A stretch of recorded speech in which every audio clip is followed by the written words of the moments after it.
Selamat datang di channel YouTube Citra Bangsa School Prinsip Lampung. Dukung channel ini dengan like, comment, share, dan subscribe channel ini. Jangan lupa aktifkan notifikasinya ya. And enjoy the video.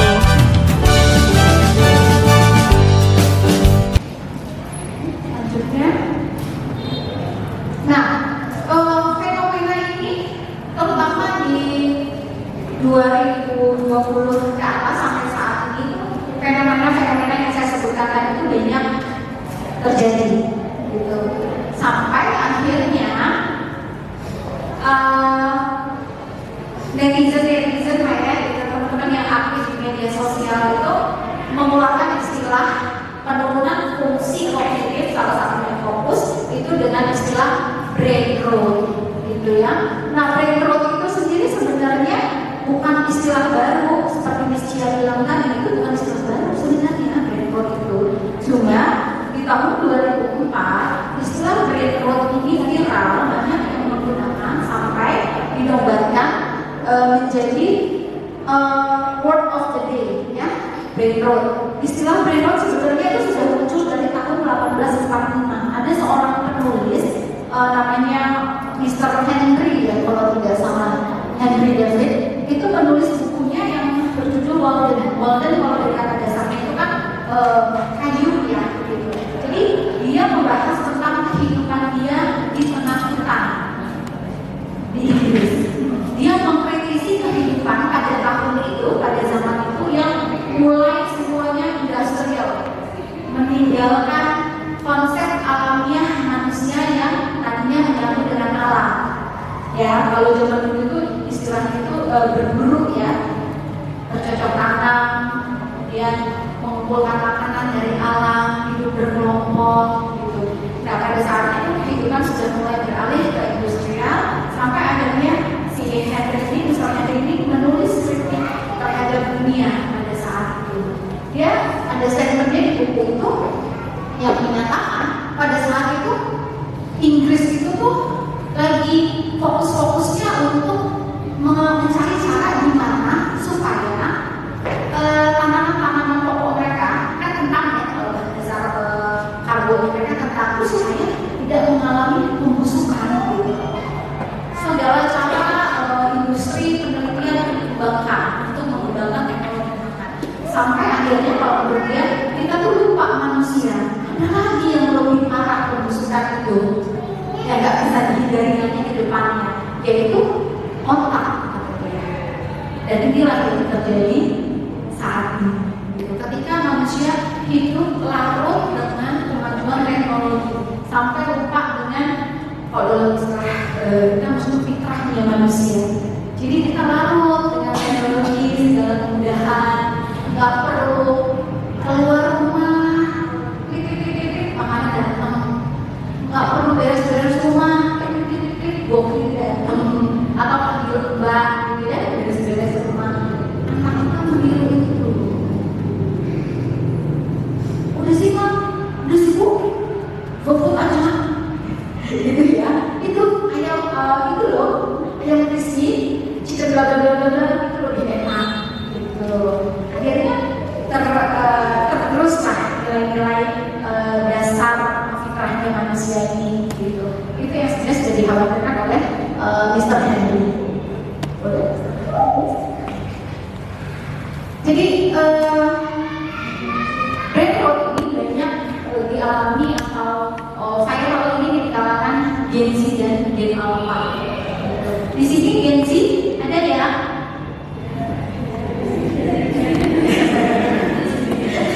Gen Z, Gen Alpha. Kalau kita apa bisa lebih? Gen milenial, ya. Kita milenial. Nah, ini yang banyak memviralkan ini sebenarnya anak-anak Gen Z, Gen Alpha, gitu ya. Kenapa? Karena mereka kan lebih cepat mendapatkan informasi.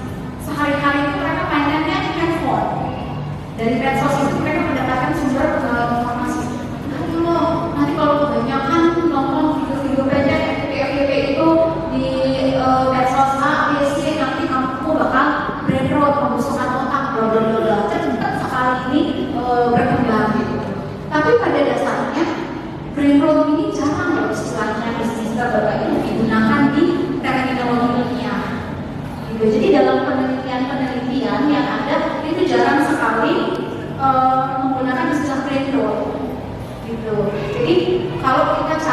jurnalnya, cari hasil penelitian gitu ya di Google. Jurnal-jurnal yang menggunakan istilah brain rot itu jarang. Tapi kalau kita menggunakan keywordnya, kata kuncinya nih, kalau kita googling gitu, penurunan fungsi otak itu akan lebih banyak.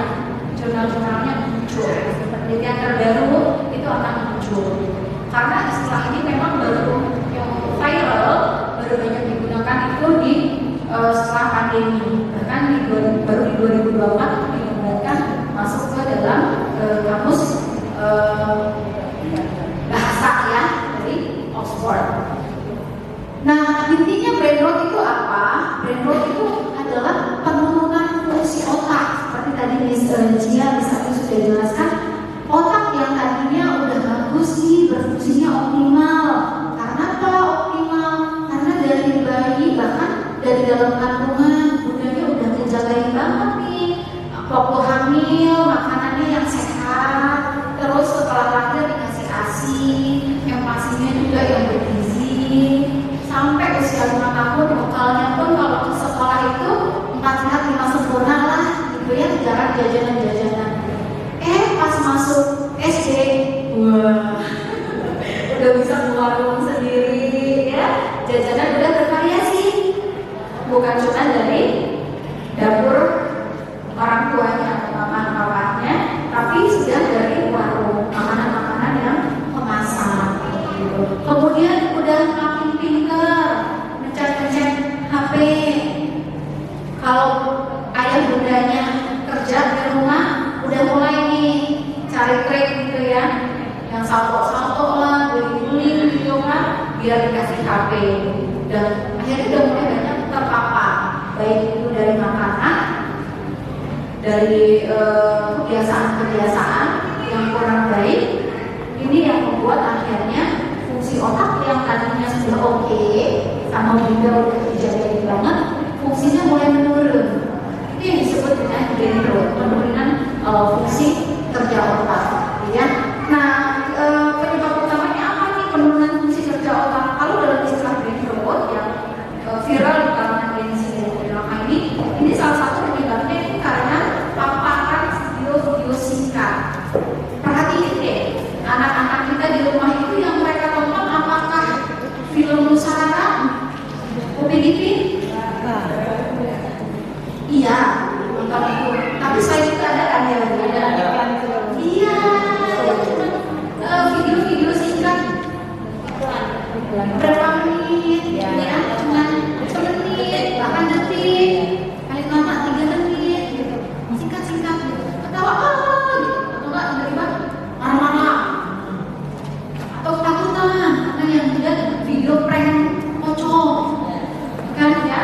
Ada aja gitu. Yang dilihat random sekali video yang mereka tonton dalam sehari. Dan tidak ada video-video yang stimulasi mereka untuk berpikir lebih dalam. Kayak games tadi, itu boleh nggak kalau anak-anak saya di handphone itu main games yang agak mikir seperti tadi? Boleh, hal itu bagus, tapi tetap harus dibatasi waktunya, ya, karena syaraf mereka memang belum kuat kalau melakukan layar. Kebanyakan tuh yang ditonton video-video singkat yang nggak butuh mikir, gitu. Akhirnya otaknya ini, prefrontal cortex, otak bagian depan, gelombang otaknya itu jarang banget. Gelombang theta, beta, gamma itu jarang pakai.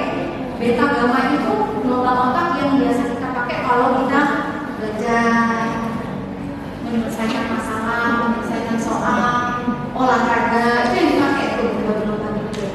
Kebanyakan otaknya ini memang ada di gelombang yang jarang dipakai. Akhirnya ketika di sekolah harus duduk satu mata pelajaran berapa? 35 menit. 35 ya. Itu minimal ya. Karena satu mata pelajaran kan 2 kali pelajaran. 70 menit. 70 menit suruh duduk, ngebaca, mikirin ini berlakunya begini masuk sila berapa? Coba ini tidak mereka. Budi membagi makanan ke temannya yang tidak membawa bekal.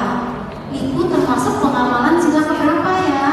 Ini akan mikirin perilakunya Budi itu sila keberapa gitu ya? Itu kan butuh proses berpikir yang mendalam. Dia harus hafal dulu sila Pancasila itu udah berapa? 1, 2, 3, 4, 5. Satu itu sila itu bunyinya apa? Maknanya apa? Banyak banget ya prosesnya. Kemudian dikasih soal berbagi. Berarti ini sila keberapa nih yang maknanya berbagi? Dia harus kecocokkan lagi. Sila ke-1 kok bukan. Sila kedua Pak bukan. Sila keberapa? Ketiga bukan. Prosesnya panjang. Itu yang buat mereka akhirnya nggak lengkap karena otaknya jarang menggunakan prefrontal cortexnya dalam gelombang TK kita dalam proses berpikir. Akhirnya pada kelas ya kayak belatung gitu, harus senyum gitu, nggak fokus, buru-buru pengen cepat selesai.